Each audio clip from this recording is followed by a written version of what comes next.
बिस्मिल्लाहिर्रहमानिर्रहीम। अस्सलाम वालेकुम क्लास 4। आज के लेक्चर में आप एक्सरसाइज 2D के रिमेनिंग क्वेश्चंस को सॉल्व भी करेंगे और डिस्कस भी करेंगे।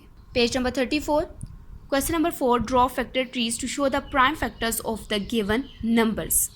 इस क्वेश्चन में आपने फैक्टर ट्री मेथड को यूज़ करना है और प्राइम फैक्टर्स को फाइंड आउट करना है। ये आपके पास फैक्टर ट्री मेथड है, आपने इस मेथड को यूज़ करना है। ए पार्ट आपके पास है 15 के आपने प्राइम फैक्टर्स फाइंड आउट करने हैं। 15 को आप सर्कल में लिखेंगे, 15 को फिर आप टेबल्स में चेक करेंगे। 3 के टेबल में 3 5 15, 3 5 आपके पास फैक्टर्स हैं, इनको आप इन सर्कल फॉर्म में लिखेंगे। 3 को आप मज़ीद फर्दर किसी टेबल में फाइंड आउट नहीं कर सकते। 3 अपने टेबल के अलावा किसी टेबल में नहीं आता। 5 भी अपने टेबल के अलावा और किसी टेबल में नहीं आता, यहाँ पे स्टॉप हो जाएगा। Prime factors of 15 are 3 and 5, तो 3 और 5 15 के प्राइम फैक्टर्स हैं। इस तरह से आपके पास बी पार्ट है 20 को सबसे पहले आप 2 के टेबल में चेक करेंगे। 2 10 20, 2 10 20, 2 10 इनको आप सर्कल में लिखेंगे। 2 अपने टेबल के अलावा और किसी टेबल में नहीं आता, यहाँ पे ये स्टॉप हो जाएगा। 10 को आप मज़ीद 2 के टेबल में फाइंड आउट कर सकते हैं। 2 5 10, 2 और 5, 2 को भी आप अपने टेबल के अलावा और किसी टेबल में फाइंड आउट नहीं कर सकते। 5 भी अपने टेबल में के अलावा और किसी टेबल में नहीं आता।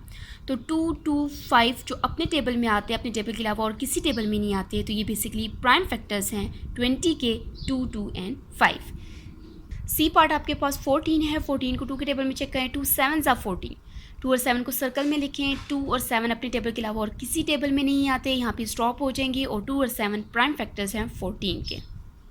आपने रिमेनिंग पार्ट्स को इसी तरह से सॉल्व करना है। क्वेश्चन नंबर 5 आपके पास है, draw as many different factor trees as you can to show the prime factors of these numbers. Question number 5 में भी आपने फैक्टर ट्री मेथड को यूज़ करना है और उसको यूज़ करके आपने प्राइम फैक्टर्स को फाइंड आउट करना है। क्वेश्चन नंबर 6 को सॉल्व करते हैं। Find the prime factors of these numbers using the division method. इस क्वेश्चन में आपने डिवीजन मेथड यूज़ करना है। सेकंड मेथड डिवीजन मेथड को आपने यूज़ करना है। इसमें सबसे पहले हम क्वेश्चन सॉल्व करेंगे। ई पार्ट 520, ई पार्ट है 520। आपने इसमें डिवीजन मेथड यूज़ करना है। आप इसको डिवाइड करेंगे। जिन नंबर्स के लास्ट में 0 उनको आप इजीली 2 के टेबल से डिवाइड कर सकते हैं, तो आप इसको 2 के टेबल से डिवाइड करेंगे। ये देखें, आप इसको साइड पे डिवाइड करके भी देख लें। 2 2 4, फिर 2 6 12, 2 0 0, 2 60 आपके पास 520। आपने इजीली इसको 2 के टेबल से डिवाइड किया। 2 60 आपके पास 520 है। आप 260 को यहाँ पे नीचे लिखेंगे और फर्दर इसको आपने डिवाइड करना है। इसके लास्ट में भी 0 है, तो आप इसको इजीली 2 के टेबल से डिवाइड कर सकते हैं। आपने इसको 2 के टेबल से डिवाइड किया। 2 1 2 और 2 3 6, 2 0 0, 2 130 आपके पास 260। तो 130 को आप नीचे लिखेंगे, फर्दर इसको आप डिवाइड करेंगे। अगेन इसके लास्ट में 0, आप इसको 2 के टेबल से इजीली डिवाइड कर सकते हैं। ये देखिए, 2 6 12, 2 5 10, 2 65 130, आपने इसको डिवाइड किया। 2 65 130, 65 को आप फर्दर डिवाइड करेंगे। जिन नंबर्स के लास्ट में 5 हो उनको आप या तो 5 के टेबल से डिवाइड कर सकते हैं या 3 के टेबल से भी डिवाइड कर सकते हैं, लेकिन ज़्यादा वो 5 के टेबल से डिवाइड होते हैं। ये देखिए, 65 को 5 से डिवाइड करेंगे। 5 1 5, 1 5 5 3 15, तो 5 13 65 आपके पास। 5 13 65, 13 को फर्दर डिवाइड करेंगे।